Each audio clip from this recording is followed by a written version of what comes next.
The crack of a slap tore through the palace courtyard like a whip. 1 second, the air was filled with laughter, the soft clink of noble jewelry, the easy conversations of people who had never once worried about where their next meal was coming from. The next second, silence. The kind that falls when something has happened that cannot be taken back. Every head turned. Every breath stopped. A village girl stood alone in the middle of that courtyard. Her cheek was on fire. Her basket of herbs had swung sideways from the force of the blow. A clay jar had shattered on the stone floor, and dark cedar oil was spreading slowly beneath her feet like a wound. She did not fall. She did not cry. She did not make a single sound. She turned her face back, slowly, deliberately, and looked at the woman who had struck her. Not with rage. Not with tears. Not with the desperate searching expression of someone hoping to find mercy in a face that had none. With patience. Like a woman who already knew how this story ended. And above the courtyard, hidden in the shadow of a stone pillar, a man stood completely still. His hands gripped the railing so hard the marble bit into his palms. His jaw was locked. His eyes had not moved from the girl below. He could have stopped it. One word from him and no one in that courtyard would have dared breathe in her direction. But he said nothing. Because if he spoke, if he revealed what he knew, the girl with the burning cheek and the shattered jaw would be dead before morning. Not from a slap. From something far worse. From the cold, calculated violence of powerful people who needed her to disappear. So he said nothing. And he memorized every face that laughed. Every single one. Because what none of them knew, what none of them could have imagined, was that the girl they had just humiliated, the girl they were still laughing at as she walked away, was already wearing his name. She was his bride. Sealed. Chosen. Bound by a dying king's last and most carefully kept secret. And he had just watched someone put their hands on her. If you are new here, subscribe right now and turn on your notifications, because this story is about to rearrange something inside you. Let's go. To understand what that slap truly cost, you need to understand the world it happened in. The kingdom of Avert was built on one brutal unspoken law. Your worth was visible. If you couldn't show it on your skin, in your silk, in the weight of your family name, you had none. Beauty was currency. Bloodline was power. And poverty was not just a condition in Avert. It was a character flaw. Adis had grown up understanding exactly where she stood in that world and had made peace with it the way you make peace with weather. You don't argue with it. You just learn which direction the wind blows. She was 22. Dark-skinned. Rough-handed. Her clothes were clean but worn, her sandals repaired so many times the original leather was barely a memory. She lived 12 miles outside the royal city in the village of Ibon with her grandmother, an old woman whose hands shook now but whose mind was still sharp as a blade. Every market day, she made the walk into the city. 12 miles there. 12 miles back. Carrying a basket of herbal remedies that actually worked, which was more than could be said for most of what the palace physicians charged a fortune to prescribe. The palace healer bought from her quietly. Always through the side entrance. Always quickly, without eye contact, like a man conducting a transaction he didn't want witnessed. She never complained. She had stopped expecting anything different a long time ago. The city people stared when she passed. Some whispered. Some laughed. Children pointed until their mothers pulled their hands down, not out of kindness, but because pointing was impolite. Not because what they pointed at deserved better. Adis kept her eyes forward. Her step steady. Her face arranged into an expression that gave nothing away. She had built that face deliberately, over years, the way you build a wall, one stone at a time, after one wound at a time. She had no idea that a dying king had written her name into a royal document 6 months ago. She had no idea that a prince had been watching her from a distance, carrying a secret that grew heavier every week. She had no idea that the ground beneath her worn sandals already belonged to her. She was just a girl with a basket, walking into a city that had decided she was nothing. The city was wrong. Now, Lady Mirabel. You need to understand her completely, because she is not simply a villain. She is something far more dangerous than that. She is a woman who played every role the kingdom gave her, and won. And then discovered that winning still wasn't enough. 25 years old. Eldest daughter of Duke Oran, the most powerful nobleman on the king's council. Raised from childhood with one singular purpose, become queen. She had done everything right. Every court appearance. Every strategic friendship. Every smile aimed at exactly the right person at exactly the right moment. 3 years of positioning herself as the inevitable choice for Prince Kaelin's bride. The court adored her. Kaelin had never given her a reason to doubt herself. And on the morning everything changed, she was in the palace courtyard in an excellent mood, surrounded by her ladies, dressed in ivory silk, radiating the confidence of a woman who believes she has already won. She didn't see Adis until it was too late. The collision was small. A stumble. One of Mirabel's attendants stepped sideways, Adis walked into her, and a clay jar of cedar oil rolled across the stones before exploding against a step. The oil spread dark and slow across Mirabel's ivory hem. The courtyard went quiet. Mirabel turned around slowly. She looked at Adis the way you look at something that has crawled in from outside. Her eyes traveled up and down, unhurried, taking full inventory, and her expression didn't shift to anger. It shifted to amusement. Which was so much worse. Well, she said softly. What exactly do we have here? Not a question. I'm sorry, my lady, Adis said. It was an accident. I'll pay for it. Mirabel repeated like a punchline. With what, herbs? Laughter rippled outward. Look at you. You walked into a palace courtyard looking like you crawled out of the riverbed and you want to speak to me about payment. Adis said nothing. Arguing with weather doesn't change it. It only exhausts you. Mirabel stepped closer. You are ugly, she said. Clearly. Loudly. Shaping each word so the whole courtyard could catch it. You are poor. You are nothing. And you have ruined something of mine. She raised her hand. Don't. One word. Low. Controlled. But with something underneath it that was very close to not being controlled at all. The courtyard froze. Every head turned, searching for the source. Even Mirabel paused, hand still raised, scanning the crowd with sharp sudden attention. But there was no one. Just confusion rippling through the audience like wind through grass. And in the upper corridor, pressed into the shadow of a pillar, a prince stood absolutely still, heart hammering, jaw clamped shut, praying no one had recognized his voice. No one had. Mirabel's eyes returned to Adis. And she swung. The sound of it was horrible. Sharp and flat and final. Adis' head snapped sideways with the force. Her basket swung. One hand shot out to the nearest pillar, not to catch herself, but just to remind her body where the ground was. The courtyard exploded. Laughter. Gasps. The excited murmur of people who have just witnessed something they will be talking about for weeks. Then silence again. A different kind. Because Adis had straightened up. Hadn't fallen. Hadn't cried. Hadn't made a single sound. She turned her face back toward Mirabel, slowly, the way you turn toward something you have already decided not to fear, and she looked at her. Not with hatred. Not with fear.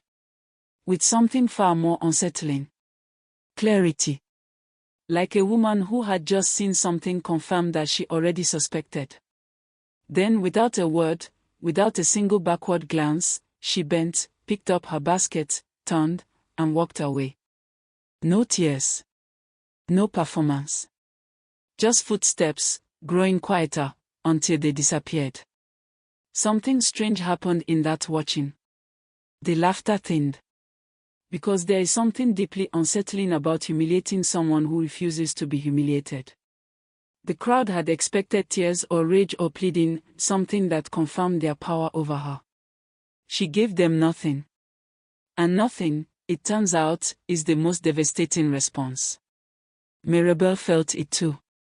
She stood in her ruined ivory silk watching the girls retreating back, and for one fraction of a second, a sliver of a moment she would never admit to, something moved across her face that was not quite triumph. It was gone before anyone could name it. Above it all, the man in the upper corridor was no longer gripping the railing. He was standing very still. Watching Adiz walk away, the set of her shoulders, the steadiness of her stride, the way she moved through the jeering crowd like it was simply weather she had decided to walk through. His name was Kellen. And he stood there long after she disappeared. Long after the crowd returned to their comfortable, unthreatened lives. Long after the courtyard noise swallowed everything whole. He stood there and felt something crack open behind his ribs that all his years of training could not close. Prince Kellen was 26 years old and had been raised to feel nothing in public. He had mastered stillness. He had mastered the neutral expression that revealed nothing. He had made himself into something the court could not crack, could not use. And yet, he went back to his chambers and sat for a long time without moving. And he thought about his father. 11 weeks gone now. Near the end, when the king's voice had thinned to paper but his eyes were still sharp and entirely himself, he had called Kellen to his bedside. "I have chosen your bride," he said. Kellen had gone completely still. "Her name is Adiz. From the village of Iban. Her grandmother was Lady Seren of the old Iban noble house, dissolved by a corrupt land dispute 40 years ago. The blood is real. The records are sealed in the royal archive. Father. She is not what the court will expect," the king continued. "That is exactly why I chose her. This kingdom has had enough queens who were beautiful ornaments. It needs someone who has lived outside these walls. Someone who knows what Avat actually cost its people." He pressed a sealed scroll into Kellen's hands. "The betrothal is binding from this moment. But the seal cannot be broken publicly until the ceremony, 3 weeks after my death. Until then, she must not know. The moment her name is linked to yours, every family that wants the throne will want her gone." He gripped Kellen's wrist. "Promise me." "I promise," Kellen said. The king died 4 days later. And for 11 weeks, Kellen had carried that promise like a stone. He made a decision the same evening after the slap. He would find a way to meet her. Not as a prince. As someone ordinary. 3 days later, a merchant's assistant appeared at the herb market in Iban. Simply dressed. A cloth cap pulled low. Adiz noticed him immediately, not because he was remarkable, but because he was the only person looking directly at her store. He stopped in front of her bundles. "Do you have anything for headaches that doesn't taste like punishment?" "That depends on how severe the headache is. Severe enough that 3 palace physicians haven't helped." She reached for feverfew and white willow bark. "Steep it 10 minutes. Not more, not less. Don't add honey, it kills the compounds." "How do you know honey kills it?" "Because I tested it. 14 batches over 3 months. He stared at her. "Then, most people who sell remedies don't test them. Most people who sell remedies aren't interested in whether they work," she said. "I am." He came back the next day. And the day after. For conversations, each one longer, each one pulling something further open between them. On the 3rd day she mentioned the slap. Offhandedly. Like a minor event reported from a distance. He went completely still. "What did you do?" he asked. I walked away. That's all. That's everything, she said. People like that feed on the wound. I decided a long time ago not to bleed in front of them. He was quiet for so long she looked up. He was watching her with an expression she couldn't name, layered, complicated, and somehow costing him something to hold. Does it ever stop hurting? He asked quietly. No, she said. But the heart is mine. It stays inside where it belongs. Not theirs to enjoy. When he left that evening, he stood at the edge of the market and looked back at her once. Just once. With an expression she spent the next 3 nights trying to understand. What she didn't know was that those 4 meetings had been watched. Every single one. And the information was already traveling back to the one person in Harvard who knew exactly what to do with it. Lady Mirabel had not become the most powerful unmarried woman in Harvard by being careless. She had eyes everywhere. Not obvious eyes. Not clumsy spies who lingered too long in corridors and got noticed. She had cultivated something far more sophisticated, a quiet network of maids, attendants, and minor officials who understood that information delivered to her was information rewarded.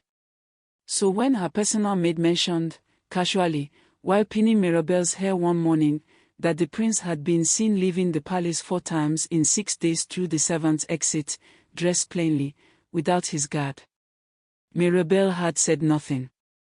She met her own reflection in the mirror. And something behind her eyes sharpened to a point so fine it could have drawn blood. Follow him tomorrow, she said quietly. Both of you. Don't get close.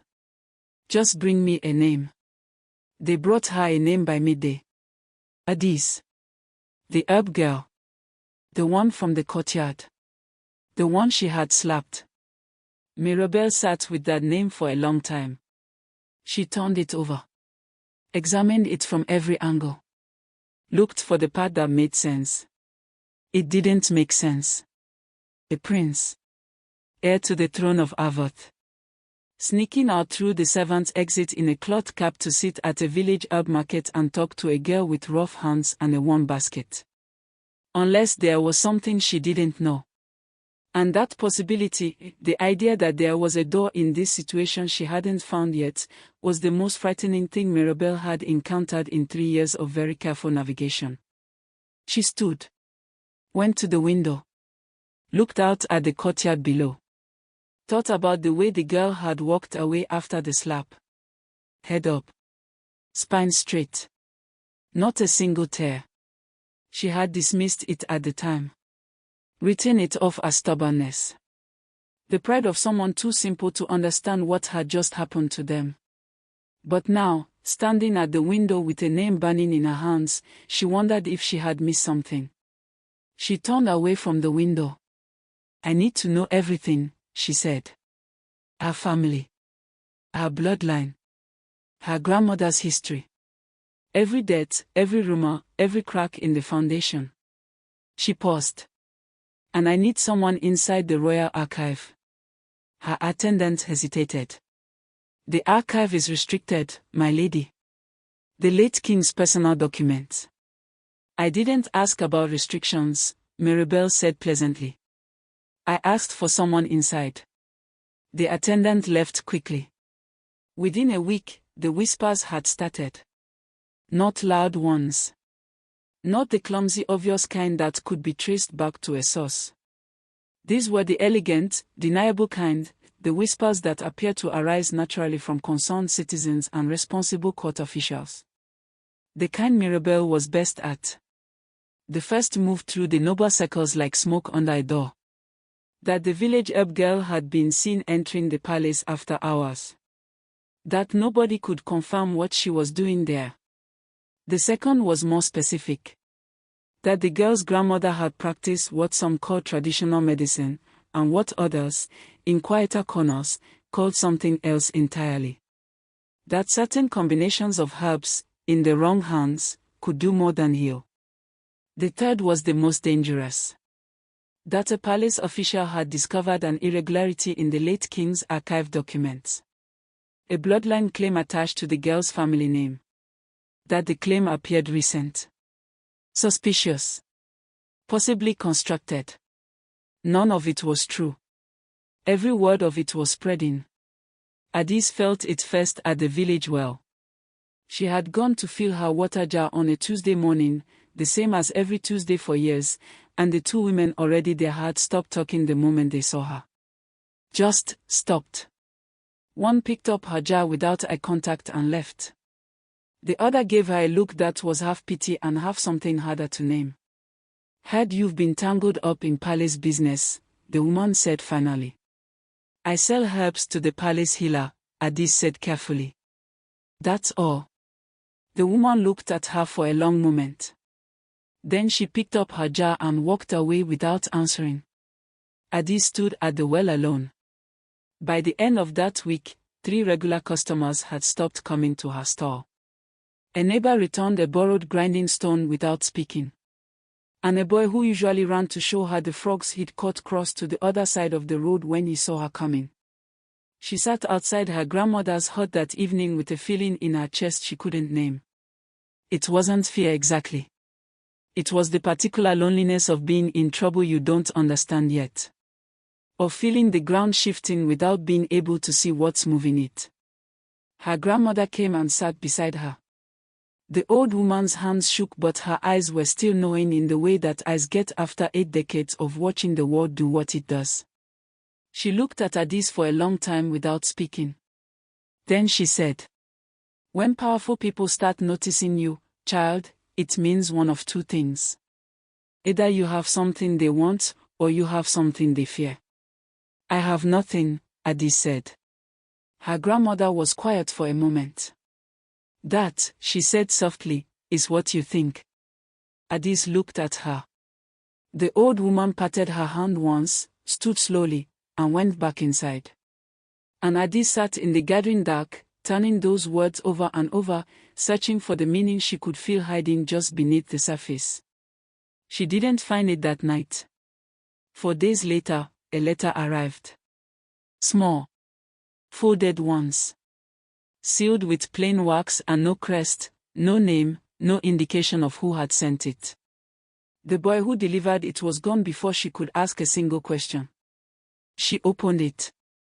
Inside, in handwriting that was precise and controlled and somehow familiar in a way she couldn't immediately explain, were 2 sentences. Do not be afraid of the noise. It is the sound of small people realizing they miscounted. She read it once. Read it again. Read it a 3rd time, slower. Something about those words, the certainty in them, the complete absence of doubt, loosened something in her chest that had been worn tight for days. She folded the letter carefully. Walked home. Pinned it to the wall above her sleeping mat. That night, for the first time in a week, she slept without waking. What she didn't know was that 3 miles away, in a palace chamber, a prince was sitting at his writing desk staring at his own hands. Kalen had stayed away from the market deliberately, because Brennan had brought him reports of Mirabel's movements, the archive inquiry, the whispers beginning to spread, and it was clear that continuing to visit Addis openly was accelerating exactly the danger his father had warned him about. He had written the letter 7 times before he was satisfied. Thrown away 6 versions that were too much, too revealing, too royal in their phrasing. 2 sentences. Plain. Deniable. Hers. He sent it and went back to his chambers and sat with the particular quiet of a man who is running out of time. The ceremony was 11 days away. 11 days. He just needed 11 days. He had no idea that Mirabel had already stopped waiting. Mirabel had spent a week building architecture, careful, deniable, elegant. But the archive inquiry had come back empty. Whatever the late king had sealed in those records was sealed too well for even her inside contact to reach. Which told her something important. There was something in there. Something significant enough that the king himself had made sure no one could touch it. And whatever it was, it connected to the herb girl. She was running out of time to find it through legitimate channels. So she stopped using legitimate channels. She had Addis arrested on a Friday morning. The charges were formal, documented, and completely fabricated: unlicensed trade in restricted medicinal substances, and the practice of prohibited arts within city limits. Witchcraft. In plain language. The magistrate who signed the writ owed Duke Oran a significant financial favor. He signed without asking a single question. For guards arrived at Addis hut at dawn. She was still holding her morning cup when they appeared in the doorway. She looked at the writ. Looked at the chains. Looked at the 4 faces carefully arranged to show nothing. She thought about running. She thought about arguing. She thought about the letter pinned above her sleeping mat. Then she set down her cup, smoothed her wrapper cloth, and held out her wrist. She was brought into the city in chains, not because she had resisted, but because the chains were part of the message. She walked through the city gates with her head up while a small excited crowd gathered to follow her progress like it was entertainment. Someone laughed. Someone threw a comment she didn't catch because she was focused on one thing only. One foot. Then the other. Head up. Spine straight.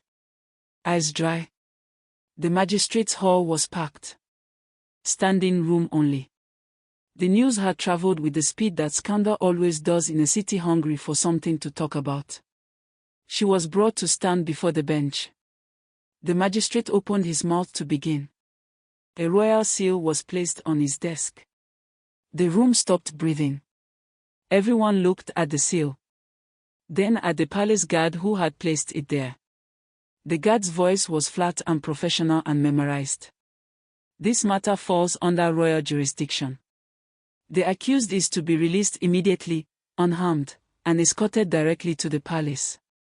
By order of the crown. The magistrate looked at the seal for a long moment. Then he nodded once, slowly, with the expression of a man who has just understood something he wishes he hadn't. The chains came off Addis' wrist. She stood in the middle of that silent room and looked at her own hands, the red marks where the iron had pressed, and she breathed. She was put in a covered carriage with the royal seal on its door.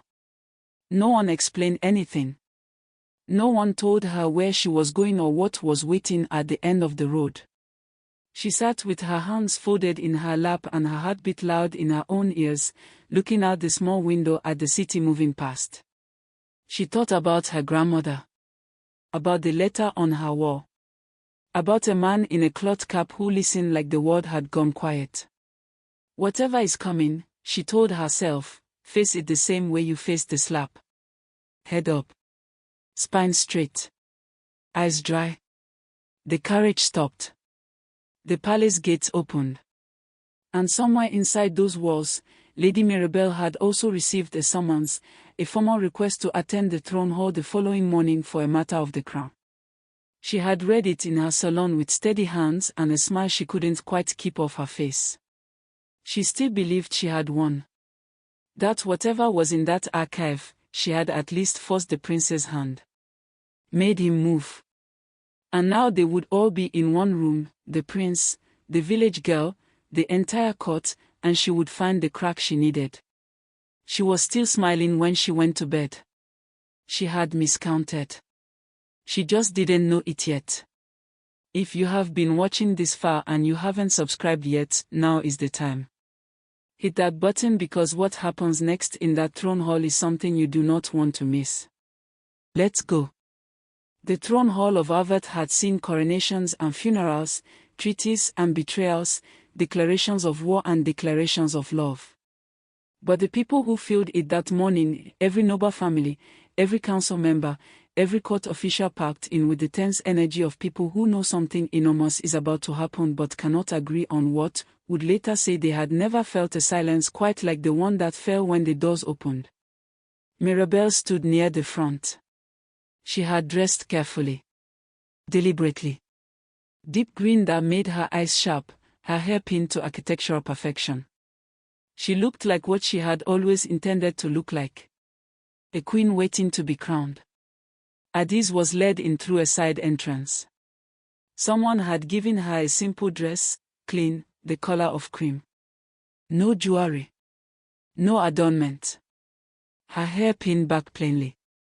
She stood where they placed her and looked at the room full of faces staring back at her.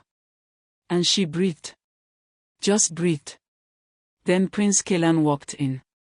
He entered from the main doors in full formal dress, and the room bowed, and in the moment that every head was lowered, he crossed directly to where Adi stood.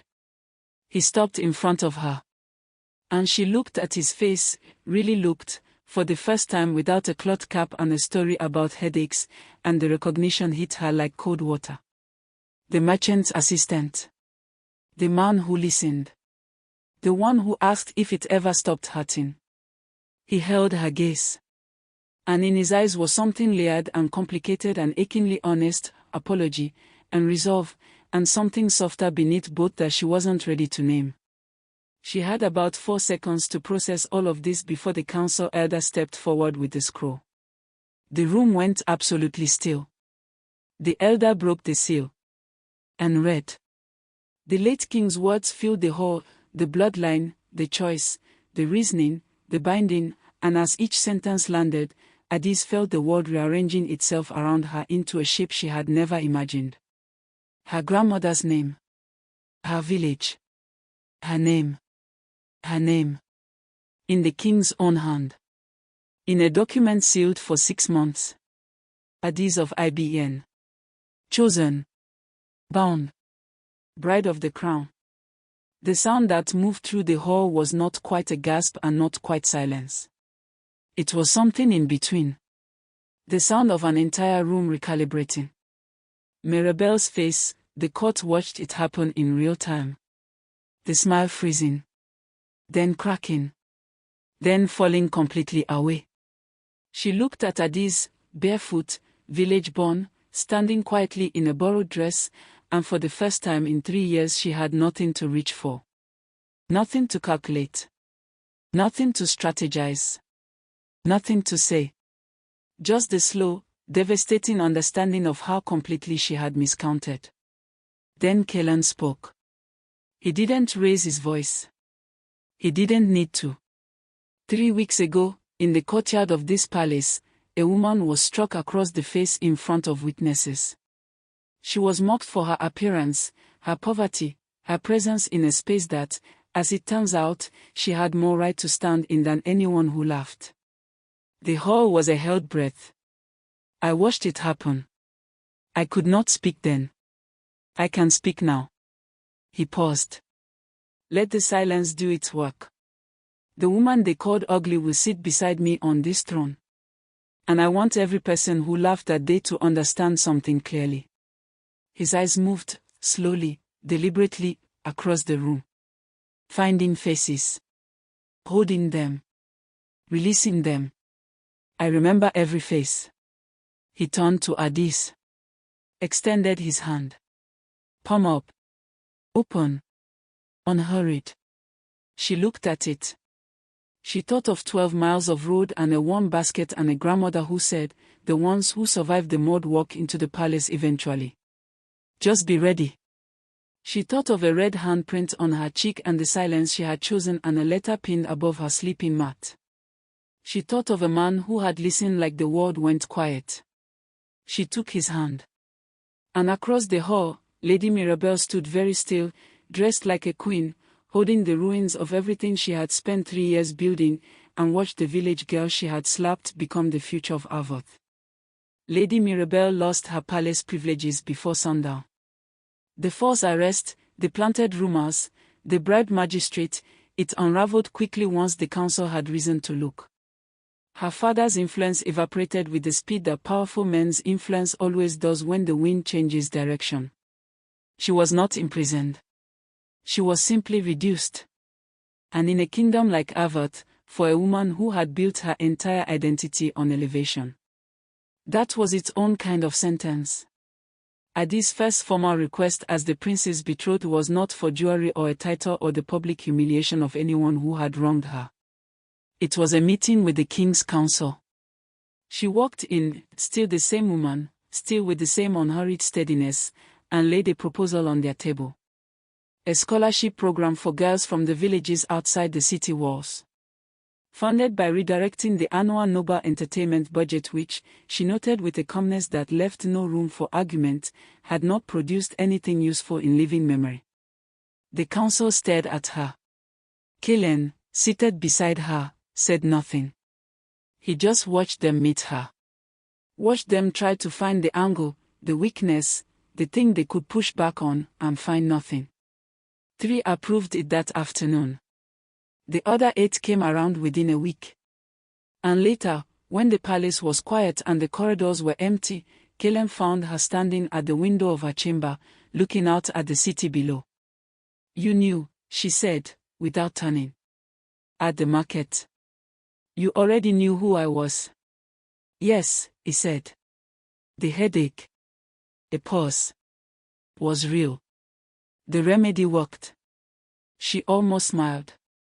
"Why didn't you just tell me?" He was quiet for a moment. "Because I needed to know if I could admire you before I asked you to trust me." She turned then. "And?" Before the second day was over, he said simply.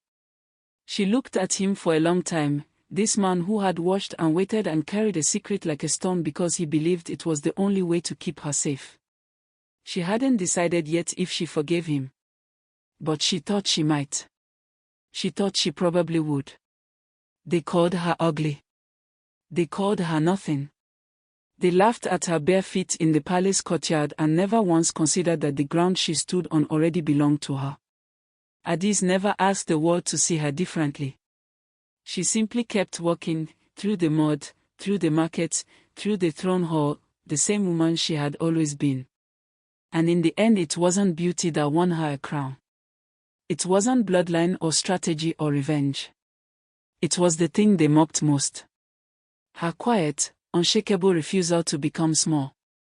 The slap echoed for a moment. Her reign would echo for centuries. If this story moved you, share it with someone who needs to hear it today. And if you want to see part 2, Addis' first year as queen and what becomes of Mirabel, drop a comment below and let me know. Subscribe if you haven't already because we tell stories here that stay with you long after the video ends.